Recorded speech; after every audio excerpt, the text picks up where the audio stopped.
পরিভাষা আসলে কি?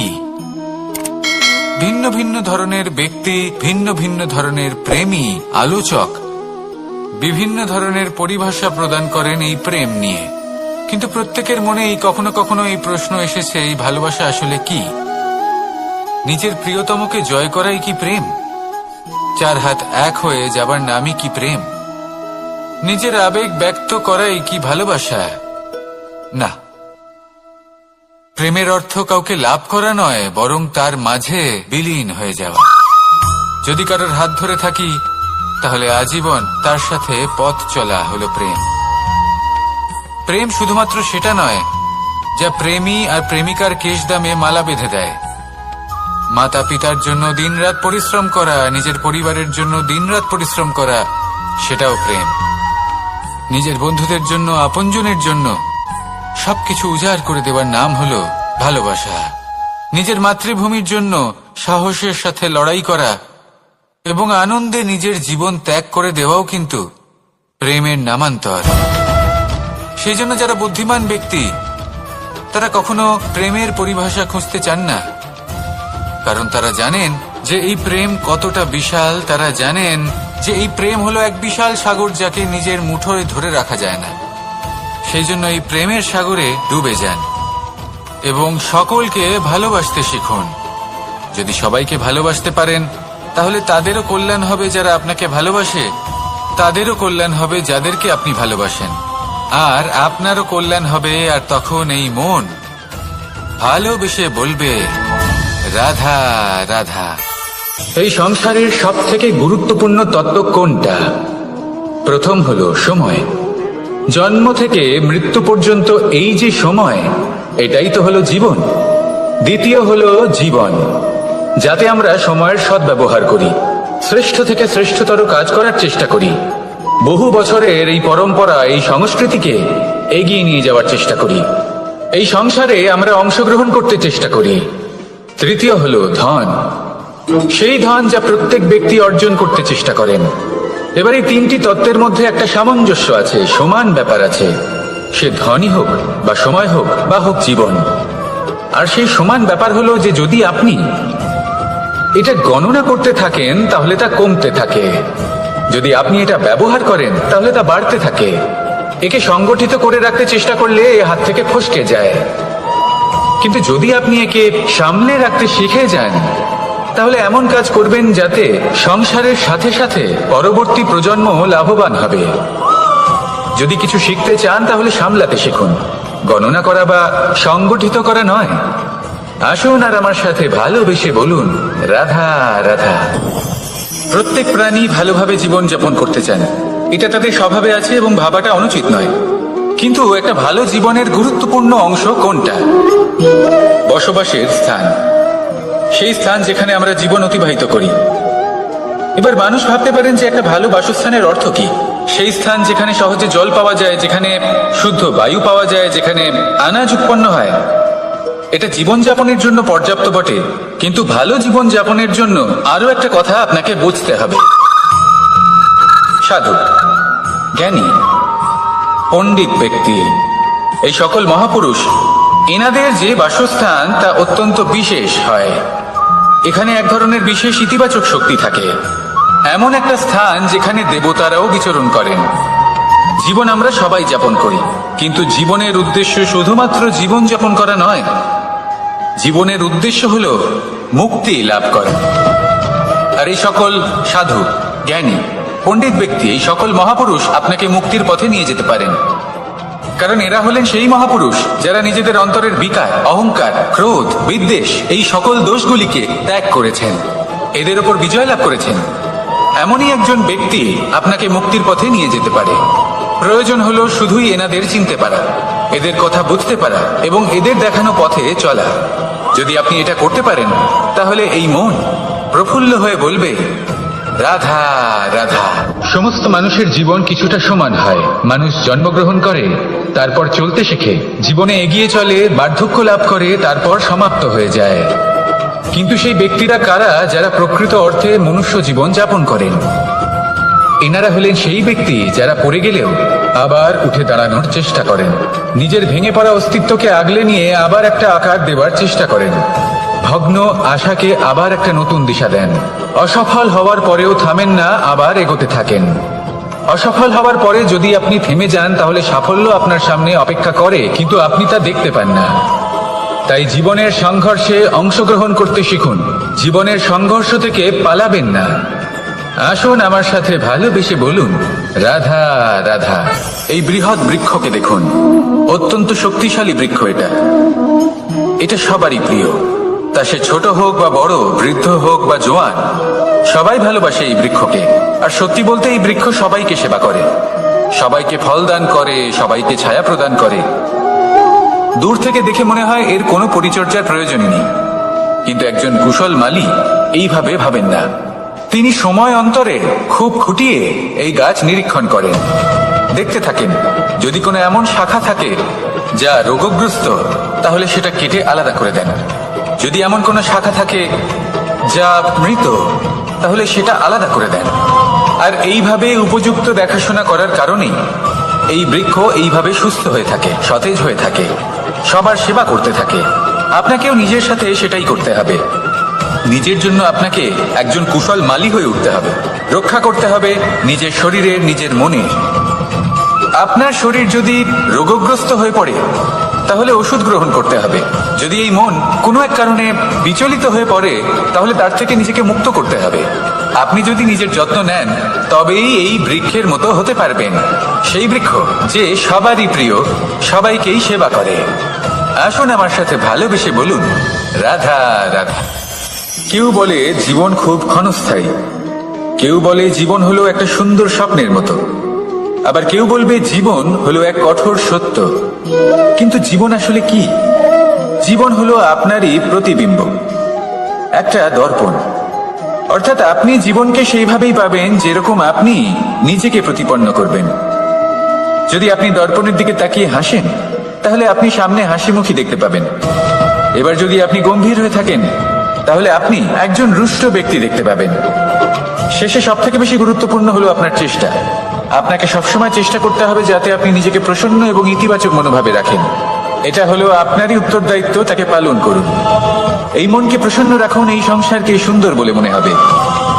আর এই মন প্রসন্ন হয়ে বলবে, রাধা রাধা। ঘৃণা, প্রেম, রেগে যাওয়া, মান ভাঙানো, ভুলে যাওয়া, এই সকল অনুভূতি মানুষের জীবনে অত্যন্ত গুরুত্বপূর্ণ। মানুষের এই অনুভূতিগুলো না থাকলে মানুষ একটা যন্ত্রের থেকে বেশি আর কিচ্ছু না। কিন্তু এই অনুভূতি আপনি ভুল দিকে চালিত করলে এরাও আপনাকে আর মানুষের মতো বাঁচতে দেবে না। যদি ঘৃণার কথা বলেন, যদি আপনি কোনো ব্যক্তিকে ঘৃণা করেন, সেটা কেন? ব্যক্তিকে ঘৃণা করবেন কেন? ঘৃণা করুন তার স্বভাবগুলিকে, সেই স্বভাবগুলিকে যা সেই ব্যক্তিকে অপ্রিয় করে তুলছে। কারণ স্বভাব পাল্টানো যায়। সেইভাবেই রাগ করুন, কিন্তু তাদের কথায়, তাদের ওপরে নয়।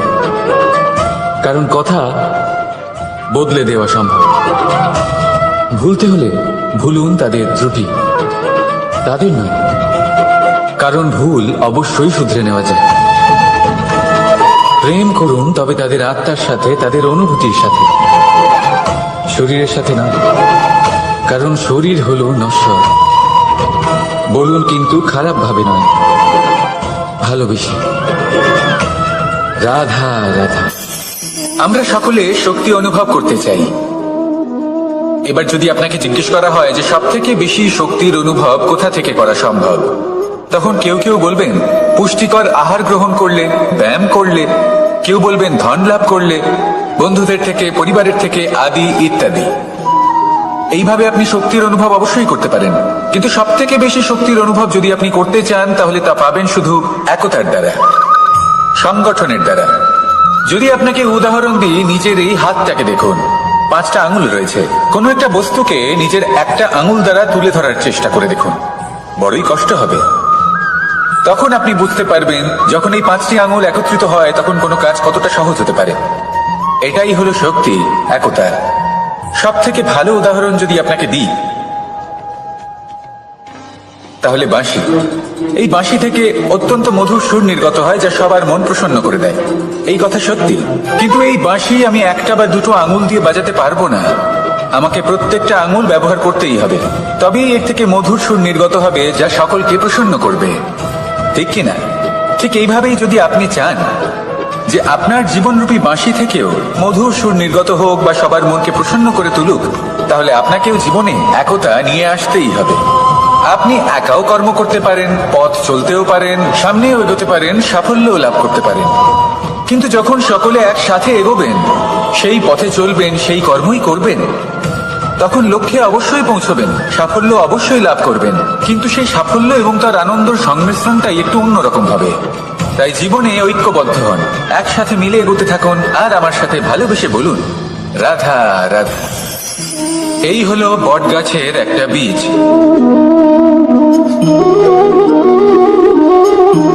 চলুন এটা রোপণ করা যাক, একটু জল দেওয়া যাক।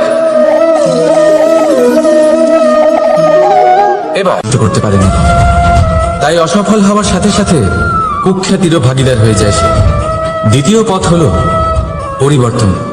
যদি আপনি সেই পর্বত ভাঙার পরিবর্তে তাতে সোপান তৈরি করেন, তাহলে আপনিও সেই পর্বতে উঠতে পারবেন, অন্য কেউ তাতে উঠতে পারবে, আগামী প্রজন্ম তাতে উঠতে পারবে, আর সেই আগামী প্রজন্ম সর্বদা আপনার সুনাম করবে। তাই জীবনে প্রতিশোধ নয়, পরিবর্তন বাছুন। বদলা নয়, বদল বেছে নিন। আপনার বাধা আপনার বন্ধু হয়ে যাবে। রাধা রাধা। এই সংসারের সব থেকে গুরুত্বপূর্ণ তত্ত্ব কোনটা? প্রথম হলো সময়। জন্ম থেকে মৃত্যু পর্যন্ত এই যে সময়, এটাই তো হলো জীবন। দ্বিতীয় হলো জীবন, যাতে আমরা সময়ের সদ্ব্যবহার করি, শ্রেষ্ঠ থেকে শ্রেষ্ঠতর কাজ করার চেষ্টা করি, বহু বছরের এই পরম্পরা, এই সংস্কৃতিকে এগিয়ে নিয়ে যাওয়ার চেষ্টা করি, এই সংসারে আমরা অংশগ্রহণ করতে চেষ্টা করি। তৃতীয় হলো ধন, সেই ধন যা প্রত্যেক ব্যক্তি অর্জন করতে চেষ্টা করেন। এবার এই তিনটি তত্ত্বের মধ্যে একটা সামঞ্জস্য আছে, সমান ব্যাপার আছে, সে ধনই হোক বা সময় হোক বা হোক জীবন। আর সেই সমান ব্যাপার হলো যে যদি আপনি এটা গণনা করতে থাকেন তাহলে তা কমতে থাকে, যদি আপনি এটা ব্যবহার করেন তাহলে তা বাড়তে থাকে। একে সংগঠিত করে রাখতে চেষ্টা করলে এ হাত থেকে ফসকে যায়, কিন্তু যদি আপনি একে সামলে রাখতে শিখে যান তাহলে এমন কাজ করবেন যাতে সংসারের সাথে সাথে পরবর্তী প্রজন্ম লাভবান হবে। যদি কিছু শিখতে চান তাহলে সামলাতে শিখুন, গণনা করা বা সংগঠিত করা নয়। আসুন আর আমার সাথে ভালোবেসে বলুন, রাধা রাধা। মানুষ, এই শব্দের সূচনা হয় মন থেকে, আর সেই জন্যই হয়তো আমাদের এই মন এতটা গুরুত্বপূর্ণ।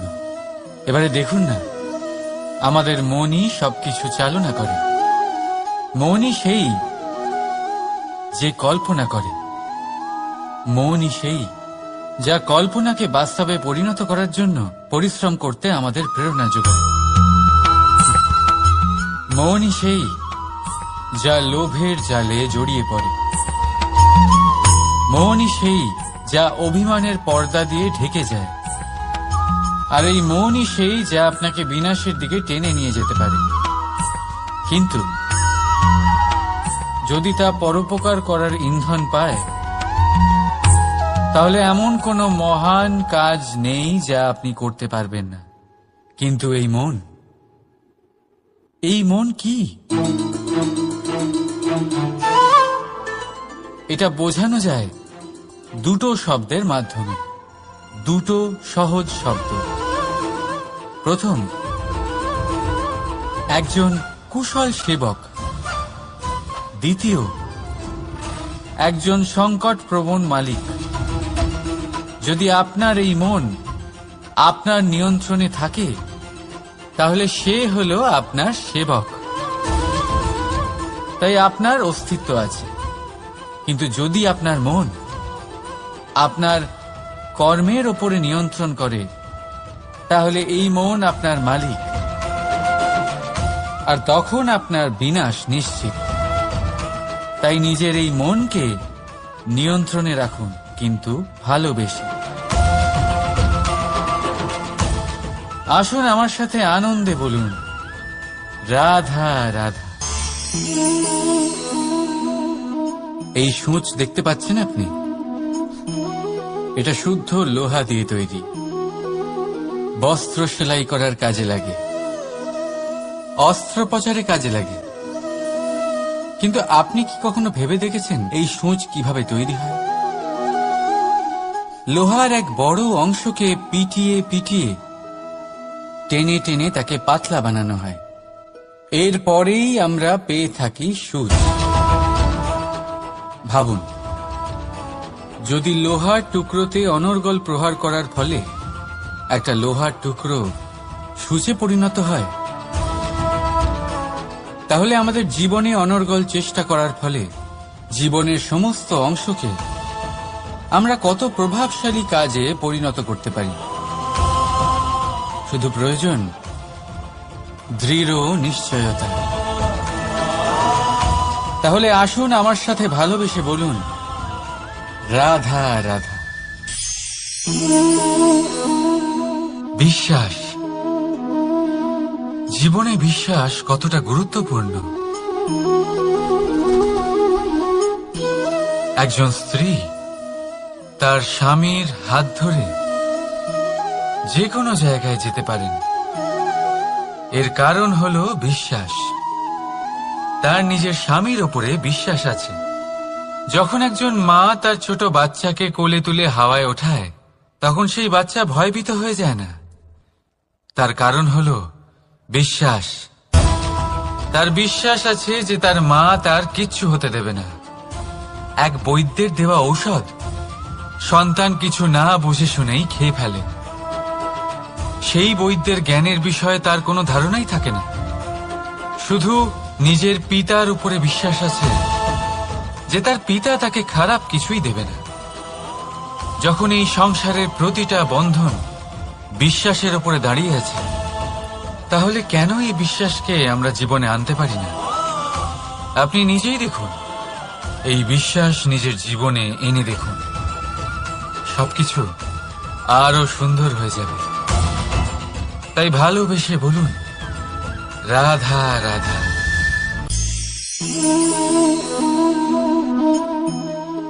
অহংকার,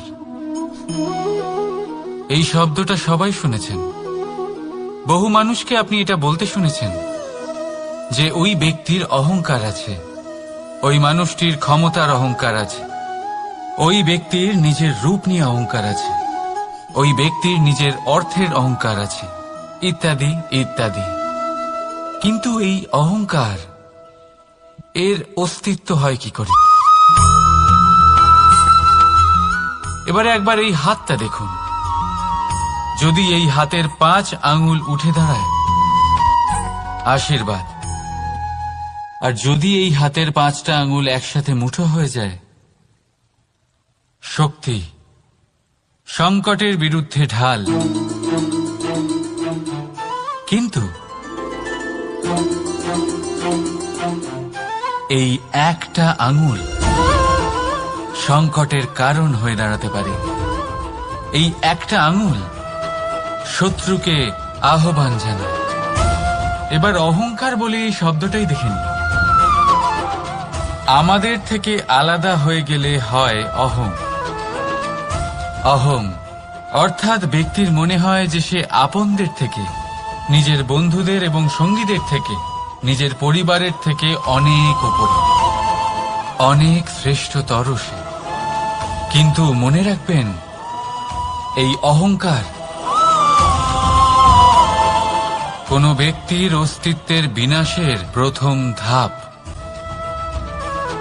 তাই ঝেড়ে ফেলে দিন এই অহংকারকে, আর বিশ্বাস করুন আমাদের ওপর, কারণ তখনই আপনি শান্তি পাবেন।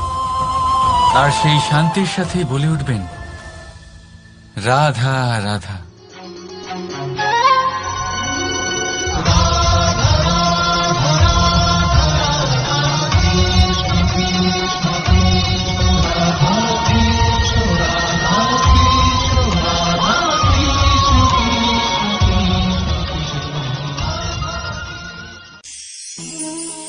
জীবনে আপনি এরকম মানুষও দেখবেন যারা এটা বলে, ভাবে, নিজেকেও বলে যে উনি সেই এমন ব্যক্তি যার মতো আমি হতে চাই।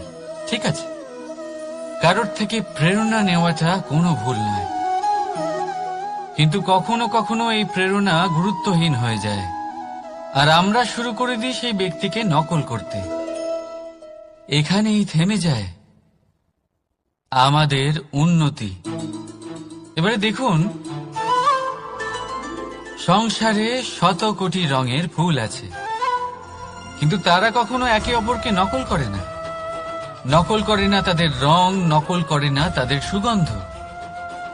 তাহলে আমরা করি কেন? প্রতিটা ব্যক্তির মধ্যে কোনো না কোনো প্রতিভা অবশ্যই থাকে, যা ফুটিয়ে তোলার সঠিক সময়ও আমাদের কাছে থাকে। কিন্তু সেই মানুষ সেই প্রতিভা নির্মাণ করার পরিবর্তে সময় নষ্ট করে অন্য কারোর মতো হওয়ার জন্য, কাউকে নকল করার জন্য। এটা করবেন না। সময়কে ব্যবহার করুন নিজের অস্তিত্ব নির্মাণ করার জন্য, কারণ কারোর ছায়া হওয়ার থেকে ভালো আপনি কারোর জন্য প্রেরণা হয়ে উঠুন। রাধা রাধা। আমরা সকলে পাথুরে রাস্তা এড়িয়ে চলি, কারণ এই পথের পাথর আমাদের যাত্রা আরো কঠিন করে তোলে, আমাদের পা আহত করে দেয়। কিন্তু একটা গুরুত্বপূর্ণ কথা আমরা ভুলেই যাই, এই কঠিন পথই না শুধু আমাদেরকে নিজেদের দুর্বলতার সাথে পরিচয় করায়, বরং আমাদের শক্ত হওয়ার প্রেরণাও দিতে থাকে। সময়ের সাথে ঠিক এমনটাই হতে থাকে।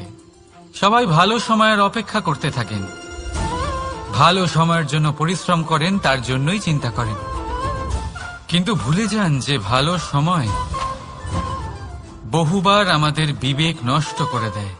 সেখানেই খারাপ সময় আমাদের বুদ্ধিকে সঠিক পথে চালিত করে। রাধা রাধা। ঘোড়াকে যতই প্রশিক্ষণ প্রদান করুন, তার মুখে লাগাম তো পরাতেই হবে।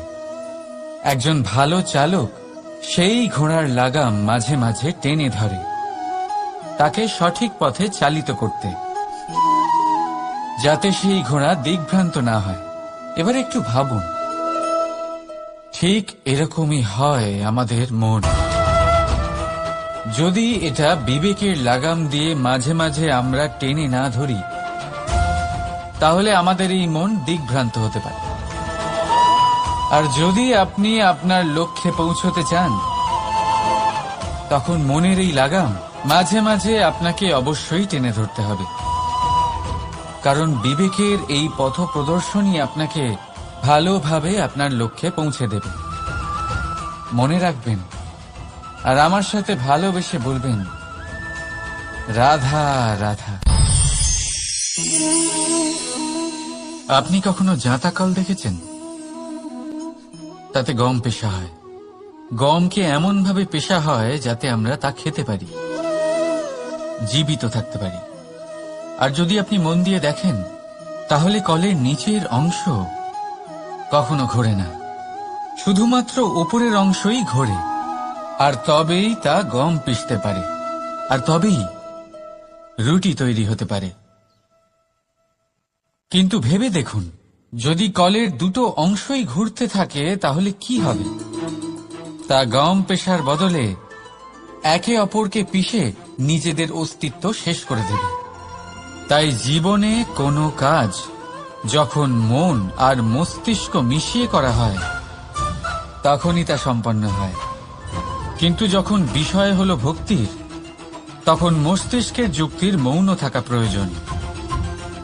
আর যখন বিষয় হলো কর্ম আর ন্যায়ের, তখন মনের আবেগের মৌন থাকা প্রয়োজন। তাই মন আর মস্তিষ্কের এই সম্মিলনে সতর্ক থাকবেন। একসাথে অবশ্যই চলবে, কিন্তু একে অপরের বাধা যেন না হয়ে দাঁড়ায়। রাধা রাধা। আমি একটা এমন শব্দ যার অনেকগুলি মানে হয়, যার আসল অর্থ হল অহং। যদি আপনি কথা বলেন সৃষ্টির নির্মাণ নিয়ে, তাহলে আমি ব্রহ্মদেব হয়ে সৃষ্টির নির্মাণ করবে।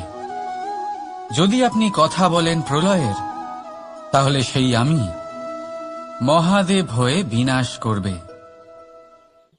এই আমি সঙ্গতিপূর্ণ, কিন্তু শুধু ততক্ষণ যতক্ষণ আপনি এটা সবার সাথে ভাগ করছেন।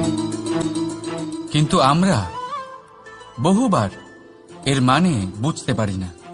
এই অহংকে সীমিত করে দিই একটা ব্যক্তি অবধি, শুধু নিজে। আর তখনই জেগে ওঠে অহংকার, যাতে প্রাধান্য পায় শুধুমাত্র আমি, আমরা নয়। আর একজন ব্যক্তি একা না উৎপাদন করতে পারে আর না করতে পারে সৃজন। এবারে দেখুন, বৃষ্টির এক ফোঁটা, তারও অস্তিত্ব আছে, কিন্তু তা ধরিত্রীতে পড়লেই সমাপ্ত হয়ে যায়। কিন্তু যখন ফোঁটাগুলি একসাথে পড়ে, তখন শুরু হয় বর্ষা, আর তখনই তৈরি হয় ধারা। রাধা রাধা। বলুন, কি দেখতে পাচ্ছেন আপনি? আমার হাতের এই সাদা বস্ত্র, নাকি এতে লেগে থাকা এই কালো দাগ? এবারে সত্যি কথা বলতে কি, আপনার নজর সবার আগে এই কালো দাগের ওপরে গেছে। ঠিক আছে, এমনই তো হয়। ভীষণ কম মানুষ থাকেন যারা ভাবেন কোনো ব্যক্তি ভীষণ পরিশ্রম করে এই বস্ত্র ধুয়েছেন, এটা শুকিয়েছেন। বেশিরভাগ মানুষের নজর যায় এই দাগের উপরে, ভাবেন যে এটা কি করে লাগলো। কিছুটা এরকমই হয় আমাদের ব্যক্তিত্বের সাথে। আমাদের শুভ কর্মের উপরে আমাদের একটা খারাপ কর্ম ভারী মনে হয়। এবারে ভাবুন, যদি আমি চন্দ্রের কথা বলি, তাহলে তার শীতল আলো দেখার পূর্বে তার কলঙ্ক লক্ষ্য করেন, সেই চাঁদে লেগে থাকা কালো দাগ দেখে নেন। সেই জন্যই বিশেষ করে যারা শুধুমাত্র শুভ চিন্তা করেন আর উপকারী কর্ম যারা করেন, তাদের আমি বলবো সাবধানে থাকবেন, কারণ আপনার একটা খারাপ কর্ম চিরকালের জন্য উদাহরণ হয়ে দাঁড়াবে। রাধা রাধা। পরীক্ষা এমন একটা শব্দ যেটা শুনে সংসারের বেশিরভাগ মানুষই ভয়ভীত হয়ে পড়েন। কারণটা কি? অসফলতার ভয়। পরীক্ষা এই শব্দের যদি আমি অন্য দিকটা দেখাই, তার তাৎপর্য এই নয় যে আপনার দুর্বলতা সবার সামনে তুলে ধরবে। এটা তো হলো সেই যুক্তি যা আপনার বল, সাহস, শক্তিগুলি সবার সম্মুখে তুলে ধরবে। আগে হ্যাঁ, এটাই হলো সেই যুক্তি। আপনি নিজেই কখনো দেখবেন পরীক্ষার সময় আপনার অন্তরের অনেক গুণ বাইরে বেরিয়ে আসে। এমন কোন শক্তির উদ্ভব হয় যার বিষয়ে আপনি নিজেও জানতেন না, ঠিক কিনা? তাই এই পরীক্ষাকে কখনো ভয় পাবেন না। বিশ্বাসের সাথে নির্ভীক হয়ে এটার সম্মুখীন হন। দিনের শেষে এই পরীক্ষা শুধুই আপনাকে উজ্জ্বল করবে, আপনাকে আরো শ্রেষ্ঠ করে তুলবে। তাহলে আসুন আমার সাথে ভালোবেসে বলুন, রাধা রাধা। আমরা সব সময় চাই যে এই সংসার আমাদের জ্ঞানী বলবে, বুদ্ধিমান বলবে, বুঝদার বলবে, কিন্তু মূর্খ মূর্খ যেন কেউ না বলে। মূর্খ শব্দটা আমরা কেউ শুনতে চাই না, দূরে পালাতে থাকি।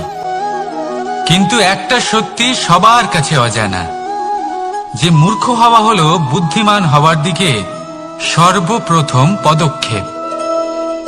আপনি যত খুশি দিগ্গজ জ্ঞানী মানুষদের সাথে আলাপ করুন, যত ইচ্ছে কথা বলুন, যতই জ্ঞানের কথা আলোচনা করুন, অভিজ্ঞতা মূর্খ হবার পরেই পাওয়া যায়, তাই নয় কি? মূর্খ হবার পরে আপনি এটা বুঝতে পারবেন যে কি করা উচিত নয়। জ্ঞানী ব্যক্তি আপনাকে এটা বলবেন যে কি করা উচিত। আর এই সংসারে কি করা উচিত তার থেকেও অনেক বড় জ্ঞান হলো কি করা উচিত নয়। সেই জন্য সব সময় মনে রাখবেন, আপনার করা কিছু ভুল, আপনাকে যদি কেউ মূর্খ বানিয়ে থাকে, ছল চাতুরি করে থাকে, তাহলে কোনো ব্যাপার নয়। এটা শেষ পর্যন্ত আপনাকে আরো বুদ্ধিমান করে তুলবে। এই মুহূর্তে ধন্যাত্মক থাকুন। এই সংসার আপনাকে অবশ্যই জ্ঞানী বলবে। রাধা রাধা। আপনি কি কখনো একজন মালিকে একটা বাগানের যত্ন নিতে দেখেছেন? যদি কখনো একটা গাছে উই ধরে যায়, মালি তখন শুধু সেই গাছের নয়, সমস্ত বাগানের চিকিৎসা করায়। আপনারা হয়তো বলবেন, এ কেমন মূর্খতা? যখন উই একটা গাছে লেগেছে, সমস্ত বাগানের চিকিৎসা কেন করাতে হবে? এ তো অযথা পরিশ্রম করা। কিন্তু মালি খুব ভালো করে জানে যে উই হয়তো একটা গাছে লেগেছে, কিন্তু তা সমস্ত বাগানকে নাশ করে দিতে পারে। এবার মালির এই শিক্ষা, এই জ্ঞান অন্য অনেক জায়গাতে প্রযোজ্য। এই সংসারে আমরা শুধুমাত্র নিজের পরিবারের কথাই চিন্তা করি, তাদের যত্ন নিই, চেষ্টা করি যেন তারা ভালো থাকেন, সুখে থাকেন। আর সেই সময় এই সমাজের কিছু বিরোধী মনোভাব এই সমাজকে গ্রাস করে ফেলে, এই সমাজকে নষ্ট করে ফেলে। কিন্তু আমাদের নজর শুধু আমাদের পরিবারে থাকে। সেই জন্য যখন কথা ওঠে রাষ্ট্রের, দেশের, তখন তার জন্য সিদ্ধান্ত নিতে হবে, তখন তার জন্য ত্যাগ করতে হবে। আর মনে রাখবেন, যে সমস্যায় আসুক তার সমাধান পূর্ণরূপে বাঞ্ছনীয়। এই সংসারে প্রত্যেক ব্যক্তি যদি নিজের পরিবারেরও খেয়াল রাখেন এবং সমাজেরও খেয়াল রাখেন এবং সঠিকভাবে এই দেশেরও খেয়াল রাখেন, তবেই এই দেশ সম্পন্ন হতে পারবে। তাহলে আপনিও সেই প্রয়াস করুন আর আমার সাথে ভালোবেসে বলুন, রাধা রাধা।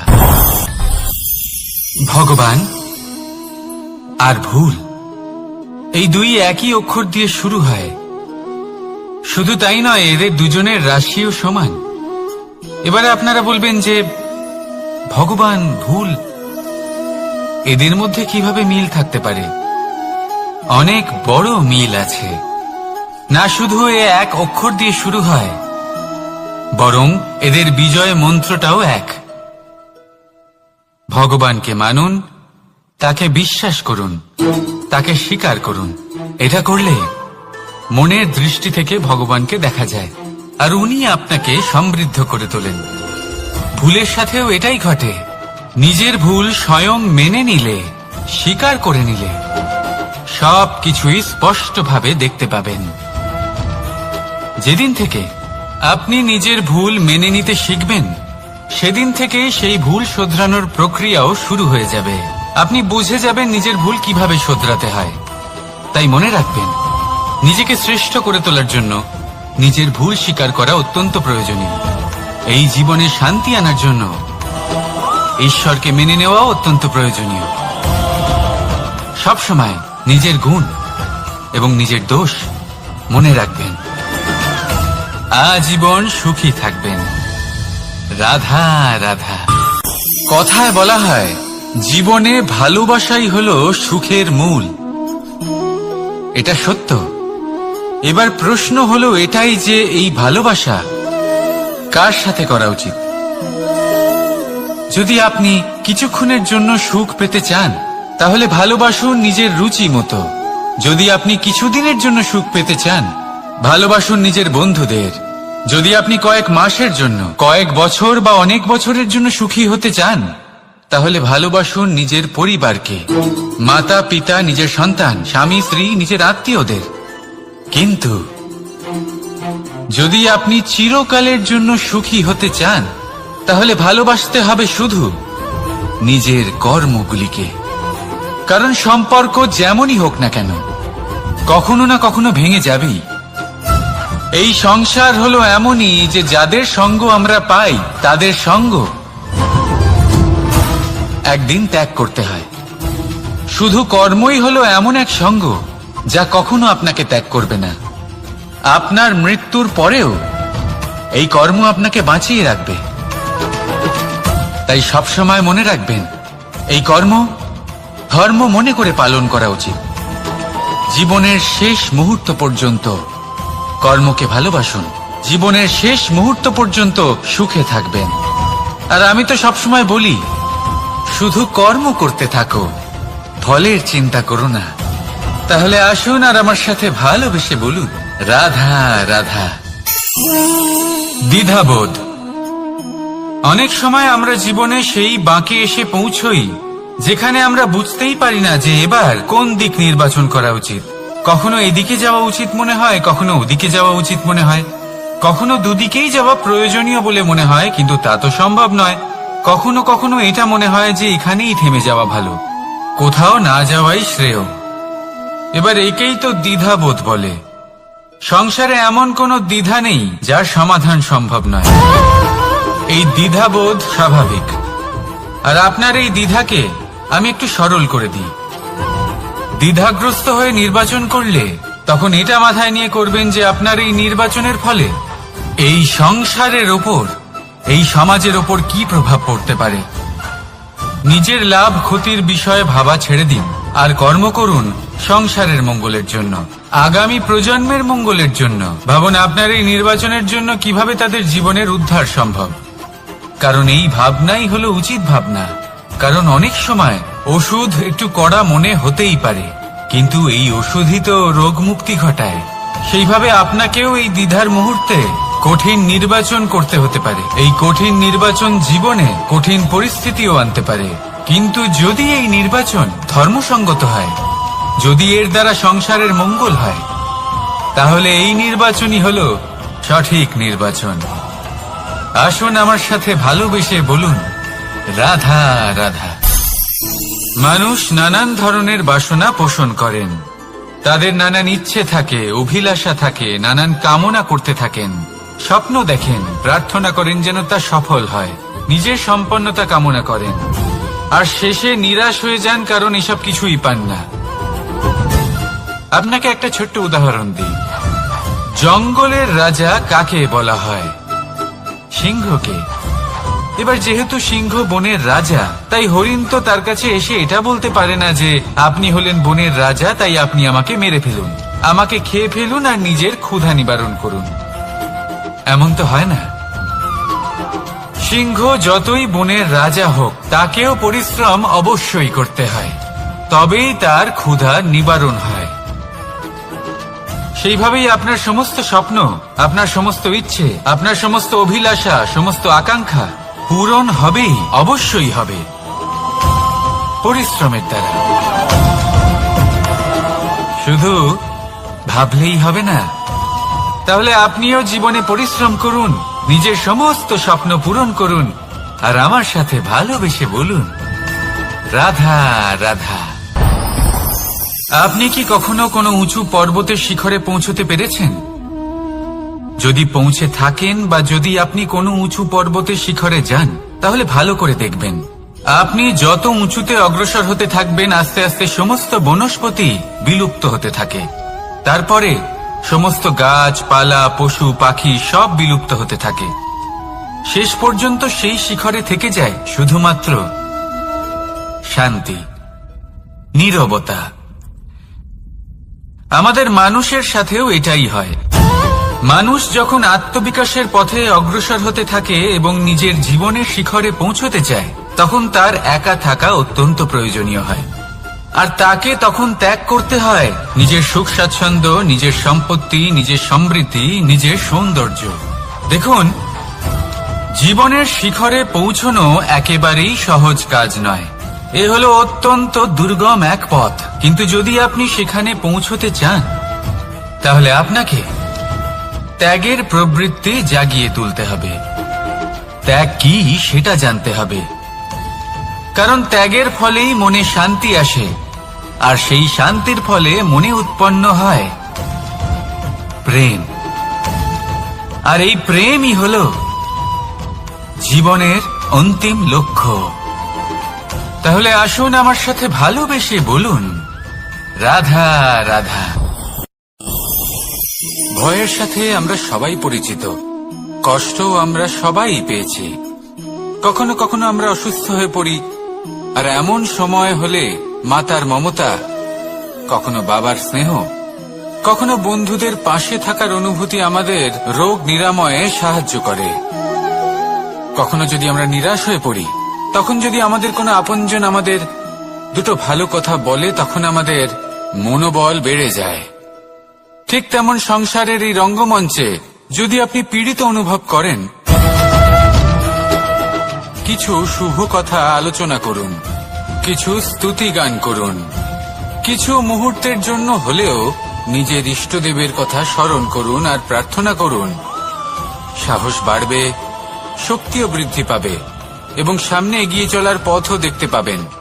তখন এই মন প্রসন্ন হয়ে বলবে, রাধা রাধা।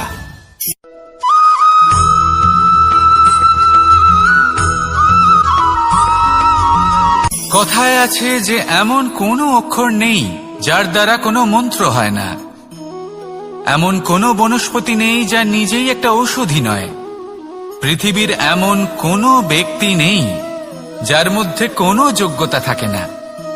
শুধু প্রয়োজন হলো যে ব্যক্তিকে আমরা খুঁজে চলেছি তাকে সঠিকভাবে চিনে নেওয়া। যদি তার যোগ্যতা, তার বিশেষত্ব আমরা বুঝতেই না পারি, তাহলে আর লাভ কি রইল? এই সংসারে এমন অনেক ব্যক্তি রয়েছেন যারা ছোট ছোট অসফলতার কারণে আপনাকে এটা বলে দেবে যে আপনি কোনো কাজের নন, আপনি হলেন মূর্খ, আপনি কিছুই করতে পারবেন না। এইসব কথায় কখনোই বিশ্বাস করবেন না, কারণ আপনি এবং প্রত্যেকটি জীব এই পরমাত্মা এবং এই প্রকৃতির সৃষ্টি, যা অত্যন্ত বিশেষ। যদি আপনাকে উদাহরণ দিই, তাহলে একদিকে আছে তরোয়াল, একটা বড় লম্বা তরোয়াল, যার দ্বারা যুদ্ধ করা যায়, জয়লাভ করা যায়। আর অন্যদিকে রয়েছে একটা ছোট্ট সূচ, কিন্তু যে কাজ একটা ছোট্ট সূচ করতে পারে তা একটা তরোয়াল দ্বারা সম্ভব নয়। এর অর্থ হলো এটাই যে প্রত্যেকটা রচনা অত্যন্ত অমূল্য এবং অত্যন্ত বিশেষ হয়। তাহলে বিশ্বাস রাখুন যে আপনি অত্যন্ত বিশেষ একজন, আর প্রেমের সাথে বলুন, রাধা রাধা।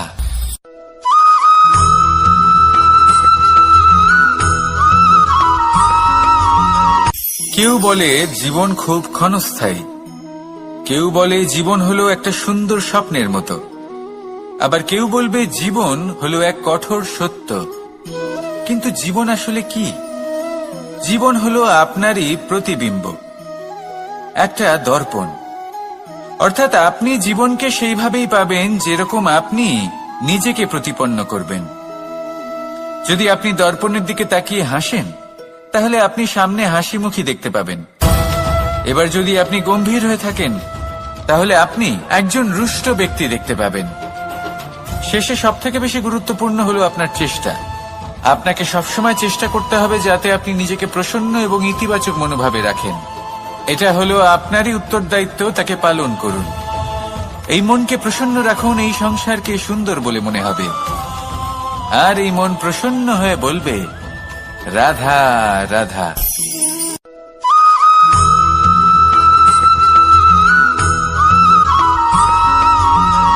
আপনি কখনো কোনো বাজকে নিজের বাসা বানাতে দেখেছেন? এই বাজ যখনই কোনো বাসা বানায়, তখন উঁচু গাছের ডালে বা কোনো পর্বতের শিখরে বাসা বানায়, অনেক উচ্চতায়। আর সেখানে তার সন্তানও জন্মগ্রহণ করে। যখন এই সন্তানেরা জন্মায়, তখন এই বাজ খুবই ভালোবেসে এবং খুব সাবধানে এদের পালন পোষণ করে। নিজের ঠোঁট দিয়ে তাদের ঠোঁটে খাবার পরিবেশন করে। কিন্তু যেই সেই সন্তানেরা হৃষ্টপুষ্ট হয়ে যায় এবং সেই কথা বাজ নিজে বুঝতে পেরে যায়, সেই বাজ নিজেই সেই বাসা ছিন্ন ভিন্ন করে দেয়। সেই সন্তান যাদের সবেমাত্র ডানা গজিয়েছে, কিভাবে উড়তে হয় তারা জানে না, সেই সন্তানগুলিকে উচ্চতা থেকে ঠেলে দেয়। সেই সন্তান প্রথমে ভয়ভীত হয়ে যায়। তারা সামনে মৃত্যুকে দেখতে পেয়ে ভয়ের কারণে তাদের ডানা ঝাপটাতে থাকে, আর সেই প্রক্রিয়াতেই সেই সন্তানগুলি উড়তে শুরু করে দেয়। এবার এই ঘটনায় আমরা কি শিক্ষা পেতে পারি? এটাই, যদি আপনি মাতা পিতা হন তাহলে নিজের সন্তানকে অবশ্যই স্নেহ করুন, কিন্তু তাদেরকে নিজের আঁচলের তলায় বেঁধে রাখবেন না। যদি আপনি চান আপনার সন্তান জীবনে উন্নতি করুক, তাহলে নিজের মুঠো থেকে তাদের স্বতন্ত্র করে দিন, এই সংসারে সংঘর্ষ করতে দিন। সেই সন্তান নিজেই বুঝতে পারবে যে জন্মের সময় পাওয়া ডানা কি করে ব্যবহার করতে হয়।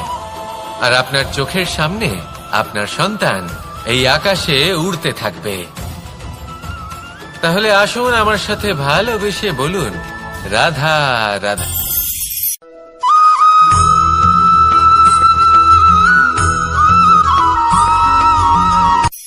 এই সংসারে সাফল্য লাভ করার জন্য জ্ঞানের প্রয়োজন হয়, পরিশ্রমের প্রয়োজন হয়, দৃঢ় নিষ্ঠার প্রয়োজন হয়, নিরন্তর চেষ্টা করা প্রয়োজনীয়। কিন্তু আরো কিছু আছে যা অত্যন্ত প্রয়োজনীয় এবং গুরুত্বপূর্ণ। তা হলো ভালো বন্ধু। তাদের থাকা অত্যন্ত প্রয়োজনীয়। যদি ভালো বন্ধু থাকে তাহলে সময় এলে তারা ঢাল হয়ে আপনাকে সুরক্ষা করবেন। সময় এলে অস্ত্রের মতো শত্রুকে সংহারও করবেন। যদি তিনি জ্ঞানী হন, তাদের মধ্যে সদ্গুণ থাকে, তাহলে এই সব গুণ আপনার মধ্যেও প্রবেশ করবে। তাহলে সাফল্যের জন্য ভালো বন্ধু পাওয়া অত্যন্ত প্রয়োজনীয়। কিন্তু শুধু বন্ধু কেন, ভালো শত্রুও থাকা প্রয়োজনীয়। এবার আপনি ভাববেন, এ আমি কি বললাম? যদি আপনার জীবনেও ভালো অর্থাৎ শক্তিশালী শত্রু থাকে, তাহলে আপনিও শক্তিশালী হতে থাকবেন। এই শত্রু আপনাকে প্রেরিত করবে আরো বেশি শক্তিশালী হয়ে ওঠার। কখনো কোনো হরিণকে দেখুন, তীব্র গতিতে দৌড়তে থাকে। কেন তীব্র গতিতে দৌড়য়? এই কারণে নয় যে কোথাও তার জন্য মধুর ঘাস অপেক্ষা করে রয়েছে, না। সে এই কারণে তীব্র গতিতে দৌড়য় কারণ সেটা না করলে তার পেছনে একটি সিংহ আছে যে ওকে নিজের ভোজন করে ফেলবে। তাই জীবনে বিপদ, সংকট, এই সবকিছুও হলো অত্যন্ত গুরুত্বপূর্ণ। তার সম্মুখীন হতে শিখুন আর আমার সাথে ভালোবেসে বলুন, রাধা রাধা।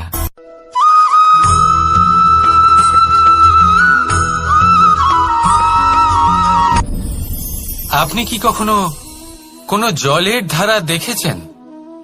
তার সামনে যতই মাটি থাকুক না কেন, যতই কাদা থাকুক না কেন, যখন এই জলের ধারা বইতে আরম্ভ করে দেয়, তাহলে নিজের মনের, নিজের ভাবনার, নিজের জীবনের যত অনাবশ্যক তত্ত্ব আছে, অনুপযোগী অংশ রয়েছে, অর্থাৎ অপরিষ্কার অংশ রয়েছে, তা নিজে থেকেই নির্মল হয়ে উঠবে।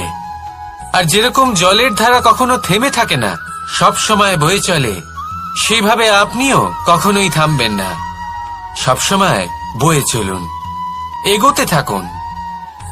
পথে যদি অনেক বিপদ আসে, সমস্যা আসে, থামবেন না, তার উপর নিরন্তর প্রহার করুন, নিরন্তর প্রয়াস করুন আর অগ্রসর হন।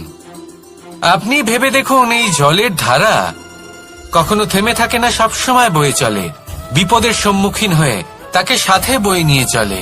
সেই জন্য জলের ধারা, প্রবাহমান এই ধারা, এর থেকে কখনো দুর্গন্ধ আসে না, এতে কখনো ময়লা জমতে পারে না, বরং পালিত হয় সুন্দর প্রাণবন্ত জীবজন্তু, যেমন সুন্দর ছোট মাছ।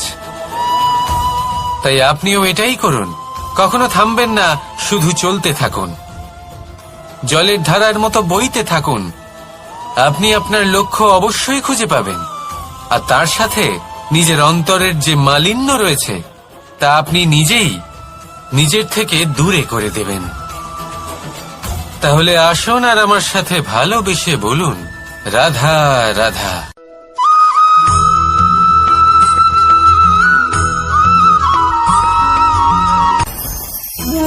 ভোজন। এবার ভোজন সংগ্রহ করার জন্য মানুষ কি না করেন, সব সময় চেষ্টা করতে থাকেন।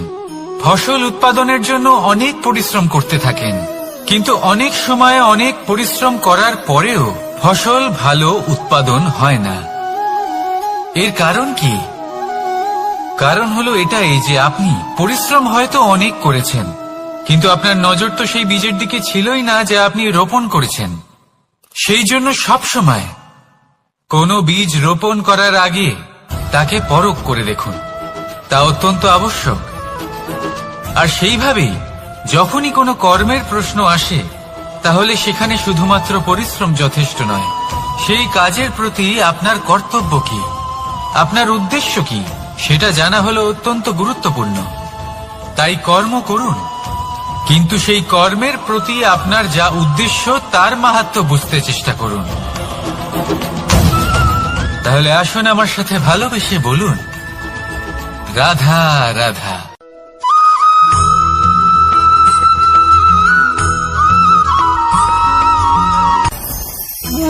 ভোজন। এবার ভোজন সংগ্রহ করার জন্য মানুষ কি না করেন, সব সময় চেষ্টা করতে থাকেন। ফসল উৎপাদনের জন্য অনেক পরিশ্রম করতে থাকেন, কিন্তু অনেক সময় অনেক পরিশ্রম করার পরেও ফসল ভালো উৎপাদন হয় না। এর কারণ কি? কারণ হলো এটাই যে আপনি পরিশ্রম হয়তো অনেক করেছেন, কিন্তু আপনার নজর তো সেই বীজের দিকে ছিলই না যা আপনি রোপণ করেছেন। সেই জন্য সব সময় কোনো বীজ রোপণ করার আগে তাকে পরখ করে দেখুন, তা অত্যন্ত আবশ্যক। আর সেইভাবেই যখনই কোনো কর্মের প্রশ্ন আসে, তাহলে সেখানে শুধুমাত্র পরিশ্রম যথেষ্ট নয়। সেই কাজের প্রতি আপনার কর্তব্য কি, আপনার উদ্দেশ্য কি, সেটা জানা হলো অত্যন্ত গুরুত্বপূর্ণ।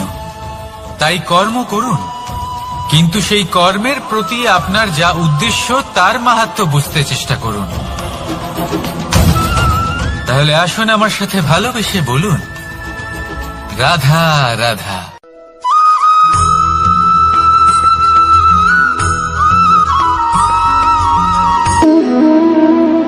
সম্পর্ক হলো আমাদের জীবনের একটি আধার।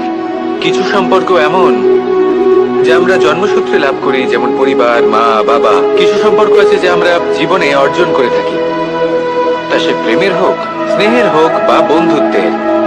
এই সকল সম্পর্ক লাভ করার বা গড়ে তোলার 5টি ধাপ রয়েছে।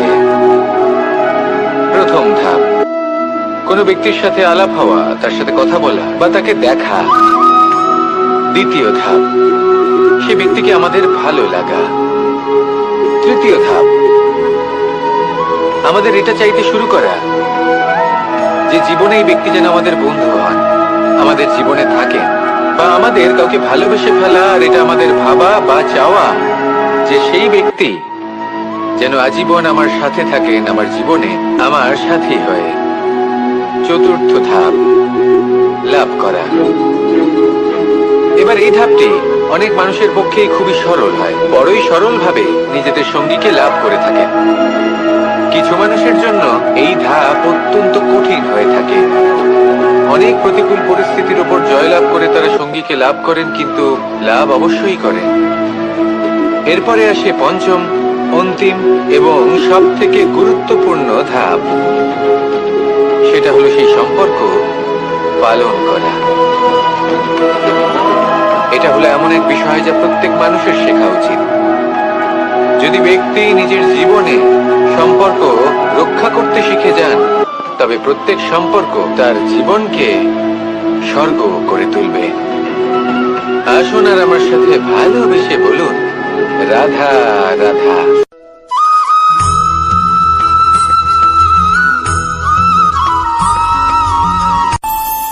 আমাদের মনে যখন কোনো প্রশ্ন ওঠে, কোনো দ্বন্দ্ব জাগে, তখন আমরা যাই আমাদের গুরুর কাছে, আমাদের আরাধ্যের কাছে গিয়ে জিজ্ঞেস করি।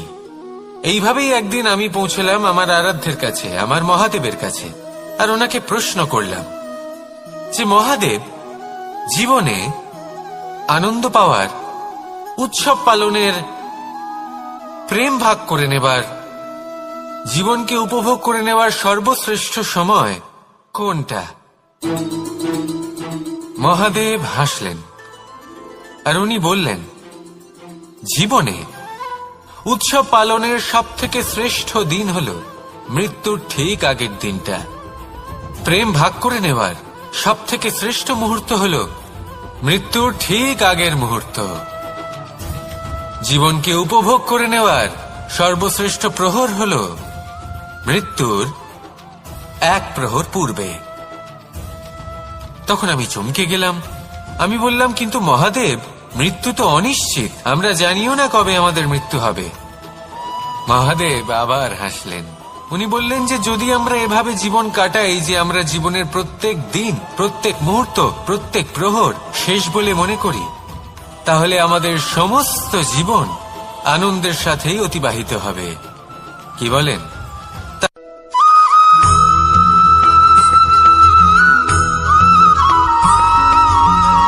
এই সংসারে কোনো বস্তু হোক বা ব্যক্তি হোক, তার একার গুরুত্ব কিন্তু খুব বেশি নয়।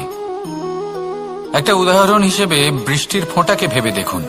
যদি একটি বৃষ্টির ফোঁটা হয় তাহলে তার খুব বেশি গুরুত্ব থাকে না, কিন্তু যখন সহস্র বৃষ্টির ফোঁটা মেঘের মধ্যে দিয়ে ঝরে পড়ে, তখন সেটা বর্ষার রূপ ধারণ করে। সেই বর্ষা যা এই প্রকৃতিকে শান্ত করে। সেইভাবেই পাথরের ছোট টুকরো, তার খুব বেশি গুরুত্ব থাকে না, কিন্তু যখন অসংখ্য পাথরের টুকরো একত্রিত হয় তখন তা পর্বতের আকার ধারণ করে। সেইভাবেই কিছু মানুষ যখন একত্রিত হন তখন তৈরি হয় পরিবার, কিছু পরিবার যখন একত্রিত হয় তখন তৈরি হয় সমাজ, যখন অনেক সংখ্যক সমাজ একত্রিত হয় তখন তৈরি হয় রাজ্য। এবার এই রাজ্যের সবথেকে গুরুত্বপূর্ণ ব্যক্তি হতে পারেন রাজা, কিন্তু তাও সেই রাজা একা কিছু করতে পারেন না। যুদ্ধ লড়ার সময় তারও নিজের সৈন্যদলকে প্রয়োজন পড়ে। কিন্তু এই সংসারে এমন একজন ব্যক্তি আছেন যিনি একাই সব কাজ করতে থাকেন, এবং সেই ব্যক্তি হলেন মা। আমাদের জীবনে একজন পিতার ভূমিকা কিন্তু নিঃসন্দেহে অমূল্য, কিন্তু আমাদের সকলের জীবনে যে ভূমিকা একজন মায়ের তা অন্য কারোর থাকে না। একজন মা একাই সন্তানকে বড় করতে পারেন, সংস্কারী করে তুলতে পারেন, তার জন্য পরিশ্রম করেন। আর এত কিছু কাজ করার পরেও তার কাজের জন্য তিনি প্রশংসা অবশ্য পান না। উল্টে যদি সেই সন্তান অনুচিত পথে চালিত হয়, অনুচিত কর্ম করে, তখন সেই মাকেই অপবাদের পাত্র হয়ে উঠতে হয়। আমাদের জীবনে মায়ের যোগদান কতটা সেটা বুঝুন। আপনাকে বড় করে তোলার জন্য উনি কতটা পরিশ্রম করেছেন সেটা বুঝুন। আজ থেকে, এখন থেকে, এই মুহূর্ত থেকে মাকে সম্মান করতে শিখুন। যখন সময় পাবেন, যখন সুযোগ হবে, তখন তার প্রশংসা করুন, ওনারও ভালো লাগবে। আর মায়ের এই মমতার জন্য, তার এই ভূমিকার জন্য আসুন সবাই মিলে আমরা তাকে প্রণাম করি, আর সকলে মিলে ভালোবেসে বলি রাধা রাধা।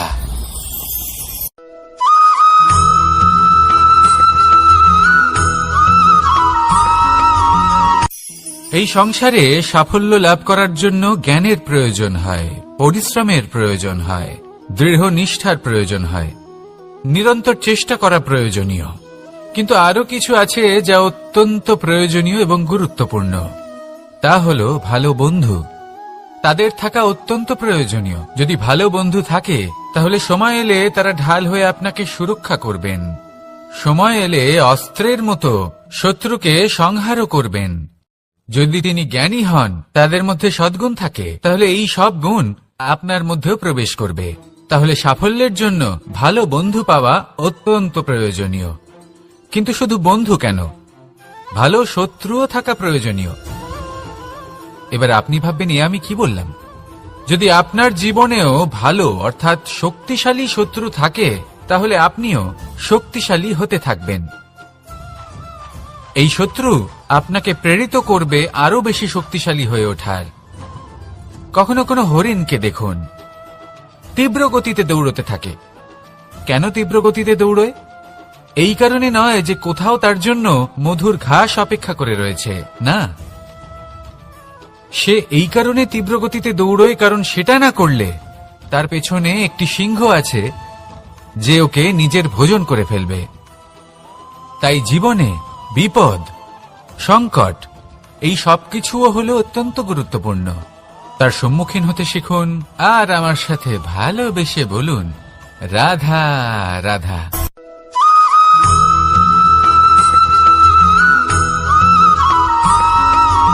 কথায় আছে, প্রত্যেক পুত্র তার পিতার প্রতিচ্ছবি হয়, আর সমস্ত প্রতিচ্ছবি চায় যেন সে তার অস্তিত্ব প্রাপ্ত করতে পারে। পুত্র চায় সে যেন তার পিতার মতো হয়, বা কখনো কখনো তার থেকেও শ্রেষ্ঠ হয়। সেটা কোনো অনুচিত ব্যাপার নয়। অনুচিত তখন হয় যখন পুত্র নিজের পিতার মতো হবার স্বপ্ন পূরণ করতে গিয়ে বা তার থেকেও শ্রেষ্ঠ হওয়ার স্বপ্ন পূরণে অনুচিত পথের আশ্রয় নেয়। কারণ তারপরে সে তার পিতার গুণগুলি আত্মসাৎ করতে চায় না। সে শুধুই এটা চায় যে সংসারের চোখে যেন আমি শ্রেষ্ঠ প্রমাণিত হই। এটা অনুচিত।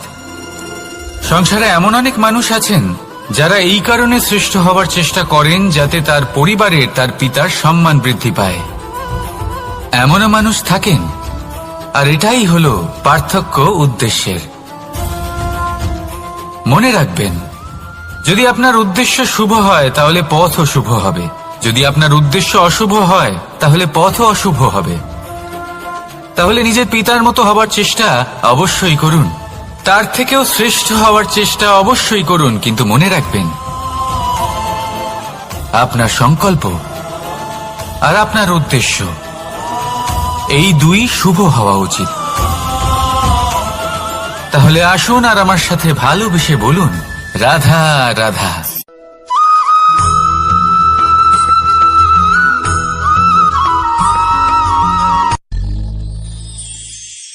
শিশিরের বিন্দু পাতার ওপর পড়ে আর তার গায়ে লেগে থাকে। পাতা তাকে শুষে নিতে পারে না, আর শেষ পর্যন্ত সে ঝরে পড়ে যায়। অন্যদিকে রয়েছে মেঘ এবং চাতক। এদের মধ্যে অনেক দূরত্ব থাকে। মেঘ থাকে আকাশে আর চাতক থাকে ধরিত্রীতে। কিন্তু যখন এই মেঘ থেকে বৃষ্টি ঝরে পড়ে, এই চাতক কিন্তু সেই জলই পান করে, নয়তো সে তৃষ্ণার্ত থেকে যায়। এবার অন্যদিকে দেখলাম শিশির বিন্দু আর পাতার এই সম্পর্ক। এরা খুব কাছাকাছি থাকে, ঘনিষ্ঠও থাকে। অন্যদিকে রয়েছে মেঘ এবং চাতকের সম্পর্ক, যাদের মধ্যে অনেক দূরত্ব থাকা সত্ত্বেও তারা খুব ঘনিষ্ঠ, তাই না? এই সারমর্ম খুব সরল। এই নৈকট্য, এই দূরত্ব, তা আপনার সম্পর্কে প্রভাব কিছুতেই ফেলতে পারে না। এই নৈকট্য, এই দূরত্ব, এইসব হলো শুধুমাত্র মনের ব্যাপার। কখনো আপনি অনুভব করেছেন আপনি কারোর থেকে অনেক অনেক দূরে আছেন, অনেক দূরে আছেন, তাও সেই ব্যক্তির প্রতি আপনি টান অনুভব করেন। সেখানে আপনি কারোর সাথে প্রত্যেক দিন অতিবাহিত করেন, সমস্ত জীবন অতিবাহিত করেন, সব থেকে বেশি সময় তার সাথে অতিবাহিত করেন, তাও তার প্রতি সেই টান অনুভব করেন না। এই সংকেত হলো মনের দূরত্বের। তাহলে মনের এই দূরত্ব দূর করুন আর আমার সাথে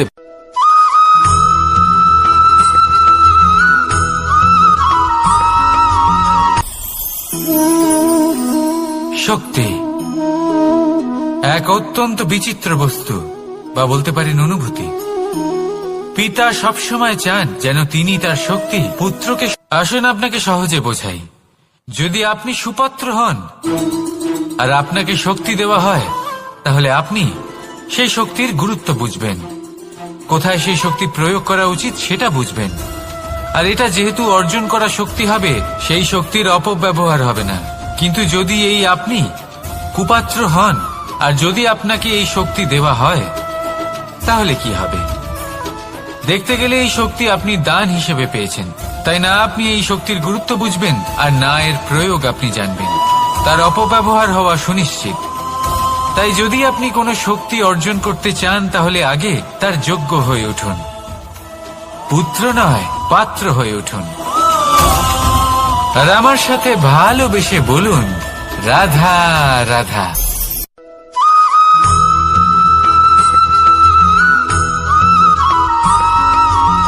ভালো, শুধু ওনাদের কঠোর ব্যবহার দেখলে আমরা একটু ভয় পেয়ে যাই। এবার ওনাদের এই কঠোর ব্যবহার আমাদের ভালো না লাগলেও অত্যন্ত আবশ্যক, কারণ মাতার থেকে আমরা যে শক্তি লাভ করি তা যেন নিয়ন্ত্রণ হারিয়ে বিধ্বংসী না হয়ে ওঠে।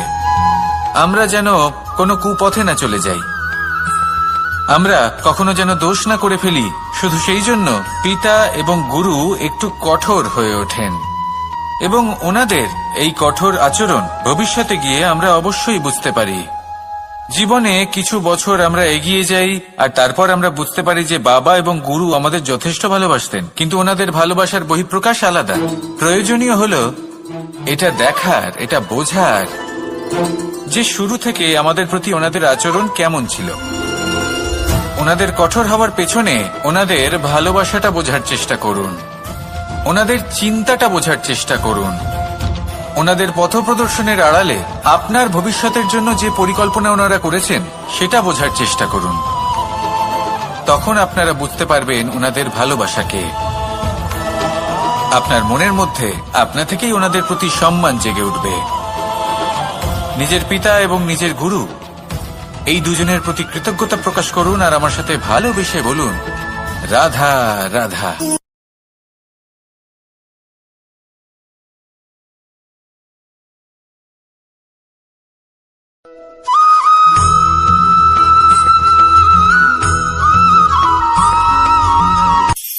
কখনো কোনো বাগানের কোনো বৃক্ষকে দেখেছেন যেখানে সুগন্ধি ফুল থাকে, রসালো ফল থাকে? তখন মন প্রফুল্ল হয়ে ওঠে, মন থেকে সেই বৃক্ষের প্রতি ভালোবাসা জন্মায়। কিন্তু যিনি বাগানের মালিক, শুধুমাত্র তিনিই জানেন যে কিভাবে এই বৃক্ষকে আগলে রাখতে হয়, কিভাবে তার পরিচর্যা করলে এতে সুন্দর সুগন্ধি ফুল হবে, রসালো ফল হবে। কখনো কখনো প্রয়োজনের থেকে বেশি রোদ পেলে এই বৃক্ষগুলি শুকিয়ে যায়, প্রয়োজনের থেকে কম রোদ পেলেও এই বৃক্ষ কিন্তু শুকিয়ে যায়। প্রয়োজনের থেকে কম জল যদি পায় এই বৃক্ষ শুকিয়ে যেতে পারে, প্রয়োজনের থেকে অতিরিক্ত জল যদি পায় তখনও এই বৃক্ষের শিকড়গুলি নষ্ট হয়ে যেতে পারে। এবার এটাই কিন্তু আমাদের সংসারের সাথেও হয়। আমাদের সংসারের সকল প্রতিভাশালী ব্যক্তি, যেমন লেখক, বিচারক, প্রবক্তা, যোদ্ধা, এদের সবার ক্ষেত্রে এই কথাটাই প্রযোজ্য। যদি বেশি প্রশংসা করা হয় তাহলেও এরা হারিয়ে যাবেন। প্রয়োজনের থেকে বেশি যদি নিন্দা করা হয় তখনও তারা নত হয়ে পড়বেন।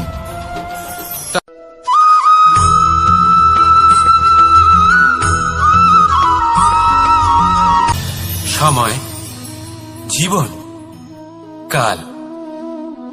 দেখতে গেলে এই তিনটি শব্দ একটি শব্দেরই সমার্থক শব্দ মনে হয়, কিন্তু এই শব্দগুলির অর্থ কি সমান?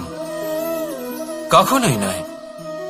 হ্যাঁ, এই সময় চলতে থাকে, জীবন চলতে থাকে, কালচক্র চলতে থাকে। এই সময় কেটে যায়, কিন্তু এই জীবন, একে যাপন করতে হয়। কি বলেন? এই জীবনে কিছু করুন বা কিছু না করুন, জীবন এমনি কেটে যাবে, আপনি জানতেও পারবেন না। কিন্তু সেটা আমাদের উদ্দেশ্য নয়, একে যাপন করতে হবে।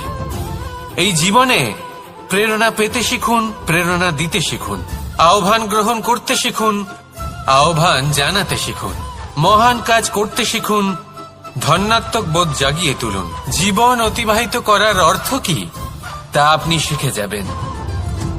কারণ সময় কেটে যায়, সমস্ত যুগ কেটে যায়, কিন্তু জীবনের রীতি জীবন কাটিয়ে দেওয়া নয়, জীবন যাপন করা। এই জীবন সম্পূর্ণরূপে অনুভব করতে হবে, নতুন পথ বানাতে হবে।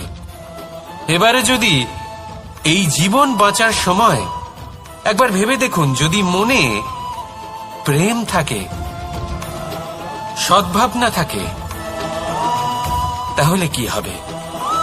এই জীবনকে বাঁচার অনুভূতিটাই অন্যরকম হয়ে যাবে, একটা আনন্দময় অনুভূতি লাভ করবেন। তাহলে এটাই করুন আর আমার সাথে ভালোবেসে বলুন, রাধা রাধা।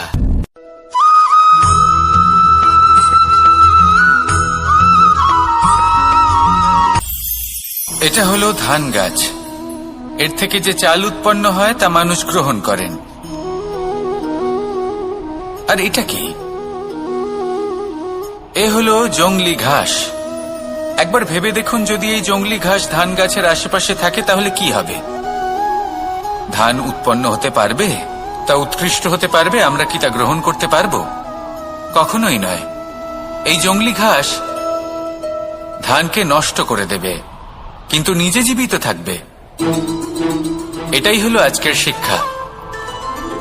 এই সংসারে যদি আপনি নীতির পথে চলতে চান, উচিত কর্ম করতে চান, সংসারকে সেবা করতে চান, তাহলে জংলি ঘাসের মতো ব্যক্তিদের থেকে সবসময় দূরে থাকতে হবে। সেই ব্যক্তি যারা দুর্নীতি এবং মিথ্যা দ্বারা পরিপূর্ণ, যাদের ব্যবহার অশুভ, যাদের অনেক অশুভ গুণ রয়েছে, তারা সঠিক নয়। সেই সকল ব্যক্তি যাদের চরিত্র অত্যন্ত দুষ্ট হয়, তারা হয় শুভ চরিত্রের ব্যক্তিকে একদম নষ্ট করে দেয়, নয় নিজের মতো বানিয়ে তোলে। তাই যদি আপনি নীতির পথে চলতে চান, এই সংসারের জন্য শুভ কর্ম করতে চান, তাহলে সেই সঙ্গ লাভ করুন যে সঙ্গ জ্ঞানে পরিপূর্ণ, যাদের মধ্যে অনেক গুণ আছে, যাদের থেকে প্রতিদিন কিছু শিখতে পারবেন। এমন ব্যক্তির সাথে জীবন অতিবাহিত করুন, দুরাচারীদের থেকে দূরে থাকুন। তবেই এই মন প্রসন্ন হয়ে বলবে, রাধা রাধা।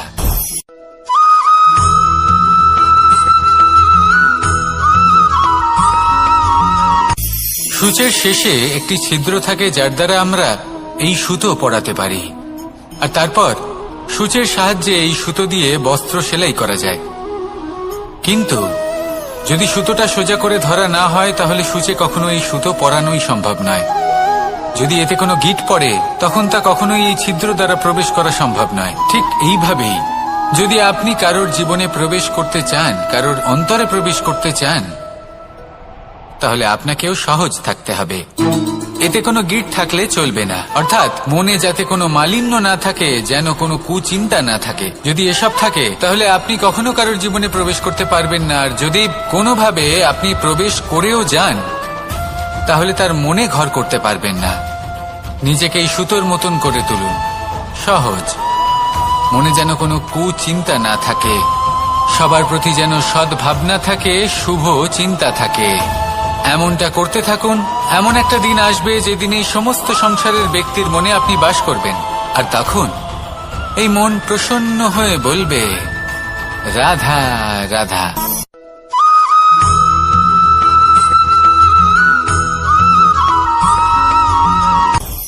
আপনি কখনো পর্বতের শিখরে উঠেছেন? আপনি দেখতে পাবেন পর্বতের পদতলে প্রচুর সুন্দর ফুল রয়েছে, সবুজ বনানী রয়েছে। যত আপনি ওপরে উঠতে থাকবেন, তত ফুল কমতে থাকবে, সবুজ বনানী কমতে থাকবে। আরো কিছুটা ওপরে উঠলে কাঁটা জাতীয় গাছ দেখতে পাবেন, শুকনো গাছ দেখতে পাবেন। আরো যদি ওপরে ওঠেন, তাহলে পাষাণ দেখতে পাবেন। আরো ওপরে উঠলে হিমখণ্ড দেখতে পাবেন। এই যে পর্বত, তা মনুষ্য জীবনের সবথেকে উত্তম উদাহরণ। মানুষ যখন সাফল্যের শিখরে পৌঁছতে চান, মহানুভবতার শিখরে পৌঁছতে চান, পথে যত আস্তে আস্তে উপরে উঠতে থাকেন, ততই ভৌতিক বস্তু তার থেকে বিচ্ছিন্ন হতে থাকে। যদি তিনি সেই ভৌতিক বস্তুগুলি ত্যাগ না করতে পারেন, তাহলে কখনোই সেই স্থানে পৌঁছতে পারবেন না। আর মানুষ যদি উচিত ত্যাগ করতে পারেন, পথে অগ্রসর হতে থাকেন, এগোতে থাকেন, তাহলে একদিন না একদিন তিনি মহানুভবতার, জ্ঞানের, সাফল্যের হিমের স্বাদ অবশ্যই লাভ করবেন। মনে রাখবেন, মানব জীবনে ত্যাগ হলো অত্যন্ত গুরুত্বপূর্ণ অংশ। আসুন আমার সাথে ভালোবেসে বলুন, রাধা রাধা।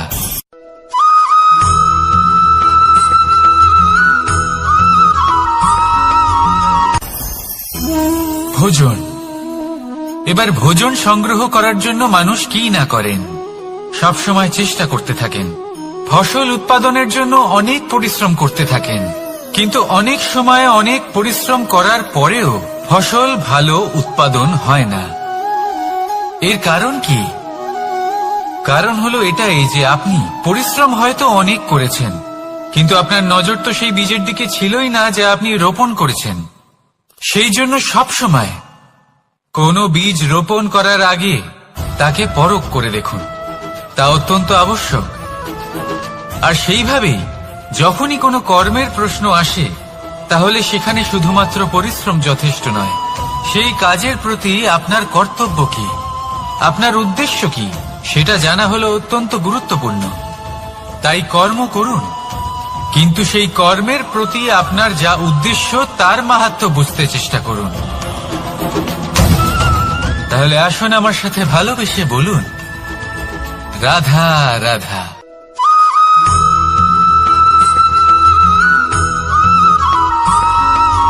বসন্ত ঋতু, এই সময় মন আনন্দে ভরে থাকে। এমন মনে হয় যেন আমরা আকাশে বিচরণ করতে চলে যাই, কিন্তু সেটা তো সম্ভব নয়। সেই জন্য হয়তো আমরা ঘুড়ি ওড়াই, এই ঘুড়িকে নিজেদের প্রতিরূপ মনে করে। এবার অনেক মানুষ আছেন যারা ঘুড়ি ওড়ান, কিন্তু এই কর্মের সারমর্ম কি সেটা কজন বুঝতে পারেন? আপনি এটা মনে করুন যে আপনি হলেন সেই ঘুড়ি, আর এই সুতো যিনি ধরে রয়েছেন তিনি হলেন পরমাত্মা। আর এই সুতো যেখান থেকে শুরু হয় সেই লাটাই হলো আমাদের কর্মচক্র। এবার আপনি নিজেই অনুমান করুন যে এই উড়ান কার ওপর নির্ভরশীল, পরমাত্মার ওপর আর আপনার কর্মের ওপর। যদি পরমাত্মা আপনার হাত ধরে থাকেন, আপনার সাথে থাকেন, যদি আপনি শুভ কর্ম করতে থাকেন, আপনি এই আকাশে উড়তে থাকবেন। কিন্তু কোথাও যদি পরমাত্মার সাথে এই বন্ধন ছিন্ন হয়, আপনার কর্মচক্র খারাপ হয়ে যায় বা থেমে যায়, তাহলে আপনার এই ঘুড়ি কেটে যাবে আর দূরে কোনো গাছের ডালে গিয়ে আটকে যাবে। তাই শুধুমাত্র ঘুড়ি ওড়াবেন না, তার থেকে শিখুন, পরমাত্মার সাহচর্যে থাকুন, সবসময় শুভ কর্ম করতে থাকুন আর সবসময় এই আকাশে উড়তে থাকুন। আসুন আর আমার সাথে ভালোবেসে বলুন, রাধা রাধা।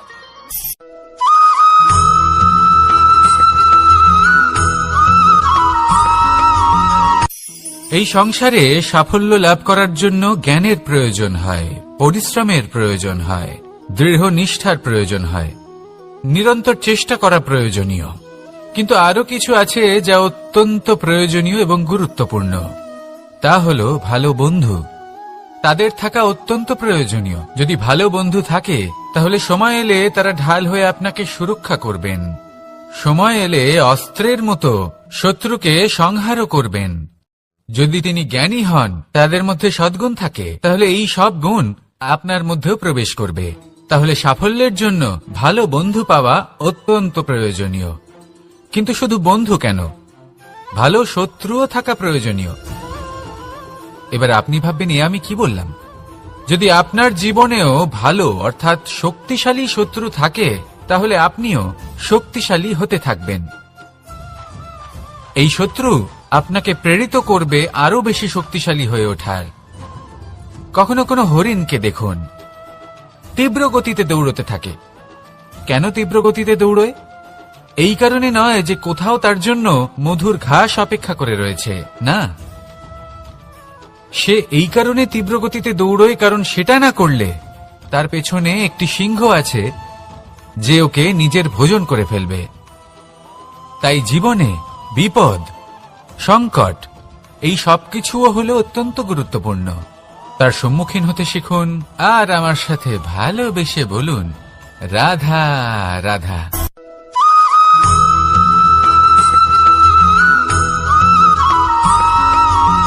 ভালো, শুধু ওনাদের কঠোর ব্যবহার দেখলে আমরা একটু ভয় পেয়ে যাই।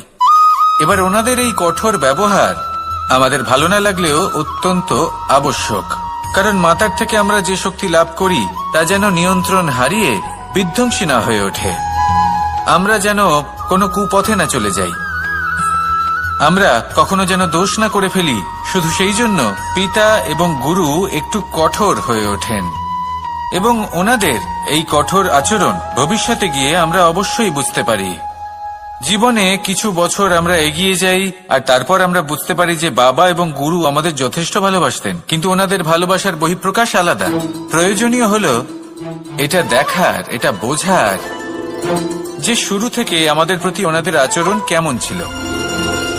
ওনাদের কঠোর হওয়ার পেছনে ওনাদের ভালোবাসাটা বোঝার চেষ্টা করুন, ওনাদের চিন্তাটা বোঝার চেষ্টা করুন, ওনাদের পথপ্রদর্শনের আড়ালে আপনার ভবিষ্যতের জন্য যে পরিকল্পনা ওনারা করেছেন সেটা বোঝার চেষ্টা করুন। তখন আপনারা বুঝতে পারবেন ওনাদের ভালোবাসাকে। আপনার মনের মধ্যে আপনা থেকেই ওনাদের প্রতি সম্মান জেগে উঠবে। নিজের পিতা এবং নিজের গুরু এই দুজনের প্রতি কৃতজ্ঞতা প্রকাশ করুন আর আমার সাথে ভালোবেসে বলুন, রাধা রাধা।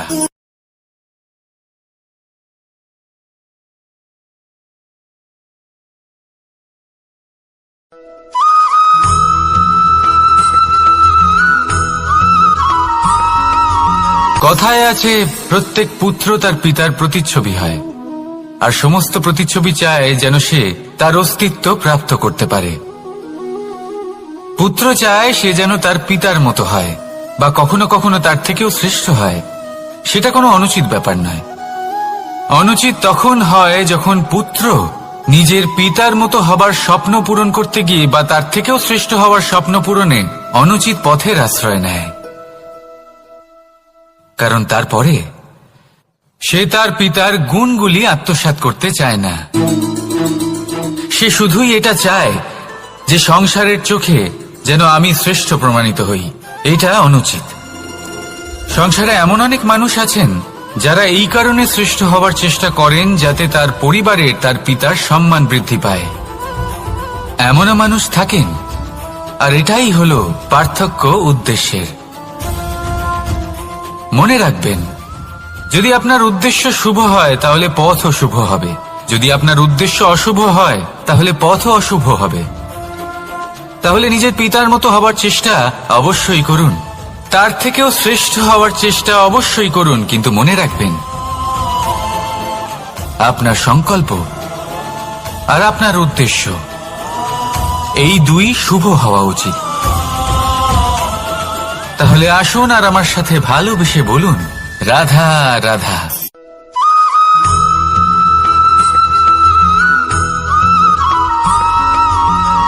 আপনি কখনো কোনো বাজকে নিজের বাসা বানাতে দেখেছেন? এই বাজ যখনই কোনো বাসা বানায় তখন উঁচু গাছের ডালে বা কোনো পর্বতের শিখরে বাসা বানায়, অনেক উচ্চতায়, আর সেখানে তার সন্তানও জন্মগ্রহণ করে।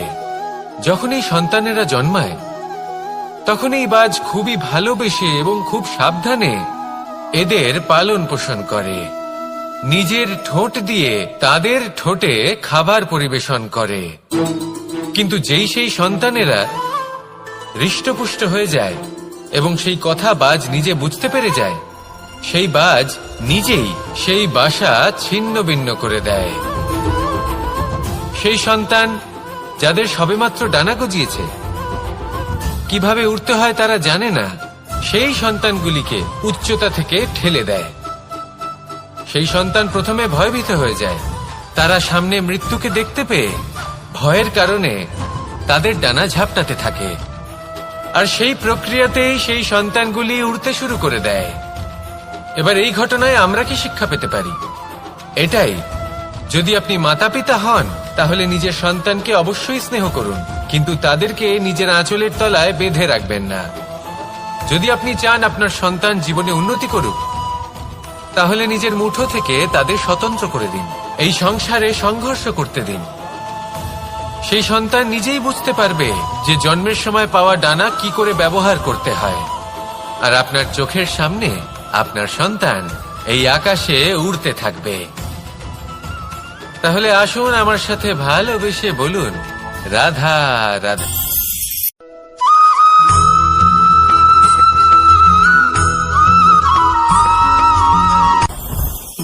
জীবনে কিছু শেখা অত্যন্ত গুরুত্বপূর্ণ।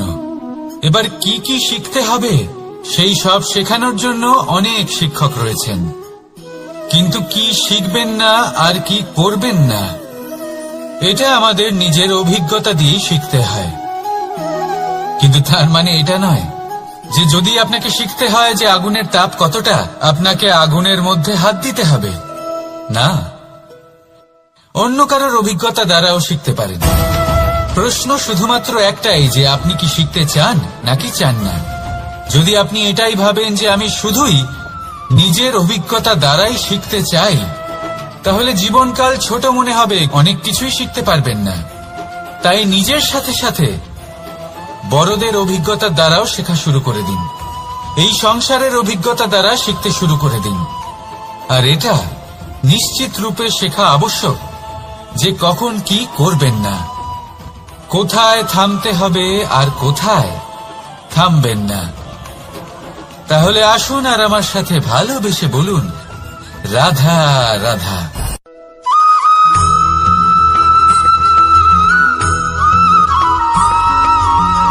এই সংসারে সবথেকে বেশি কোমল বস্তু হলো রেশম। এই রেশম এতটাই কোমল হয় যে এর পুরো একটা থান শুধুমাত্র একটা হাতে ধরা সম্ভব। কখনো ভেবে দেখেছেন এই রেশম কিভাবে হয়? একটি কীট তার লালার দ্বারা উৎপন্ন হয়। এই কীট সেই রেশমকে পাক দিতে থাকে, পাক দিতেই থাকে আর আস্তে আস্তে তার মধ্যেই জড়িয়ে পড়ে। শেষে ওর এই সুন্দর অমূল্য সৃষ্টি রেশমের এই সুতো তার নির্মাণ কার্য পূর্ণ হয়, কিন্তু তাতেই ও নিজে বন্দী হয়ে যায়। নিজেরই মায়াজালের এই বন্দী গৃহে নিজেই ফেঁসে যায়। এবার এই সুতোকে ব্যবহারযোগ্য করে তোলার জন্য এই কীটগুলিকে এই কবচের সাথেই ফুটন্ত জলে ফেলে দেওয়া হয়। এই সংসারে যদি আমাদের স্বপ্ন এই সংসারের দুঃখ হরণ করার জন্য, এই সংসারে সুখ বিতরণ করার জন্য হয়, তবেই আমাদের প্রগতি সম্ভব। যদি আমাদের এই স্বপ্ন শুধুই আমাদের এবং আমাদের স্বার্থ সিদ্ধির জন্য হয়, তাহলে এই স্বপ্ন আমাদের অন্ধ করে দেবে, আমাদের অন্ধকারের পথে নিয়ে যাবে, আর আমরাও সেই কীটের মতো হয়ে যাব। নিজেদেরই মায়াজালে আমরা নিজেই ফেঁসে যাব, আর শেষে আমরা যদি কিছু লাভ করি তা হবে একাকিত্ব, অন্ধকারময় মৃত্যু। তাই স্বপ্ন অবশ্যই দেখুন, কিন্তু এমন ভাবে স্বপ্ন দেখবেন না যে তার এই বন্দিগৃহে আপনি নিজেই ফেঁসে গেলেন। স্বপ্ন দেখুন পরোপকারে।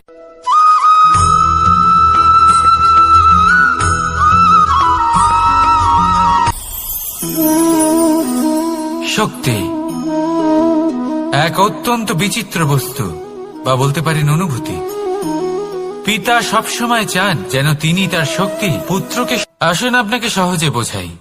যদি আপনি সুপাত্র হন আর আপনাকে শক্তি দেওয়া হয়, তাহলে আপনি সেই শক্তির গুরুত্ব বুঝবেন, কোথায় সেই শক্তি প্রয়োগ করা উচিত সেটা বুঝবেন। আর এটা যেহেতু অর্জন করা শক্তি হবে, সেই শক্তির অপব্যবহার হবে না। কিন্তু যদি এই আপনি কুপাত্র হন আর যদি আপনাকে এই শক্তি দেওয়া হয়, তাহলে কি হবে? দেখতে গেলে এই শক্তি আপনি দান হিসেবে পেয়েছেন, তাই না আপনি এই শক্তির গুরুত্ব বুঝবেন আর না এর প্রয়োগ আপনি জানবেন। তার অপব্যবহার হওয়া সুনিশ্চিত। তাই যদি আপনি কোনো শক্তি অর্জন করতে চান, তাহলে আগে তার যোগ্য হয়ে উঠুন, পুত্র নয় পাত্র হয়ে উঠুন। আর আমার সাথে ভালোবেসে বলুন, রাধা রাধা।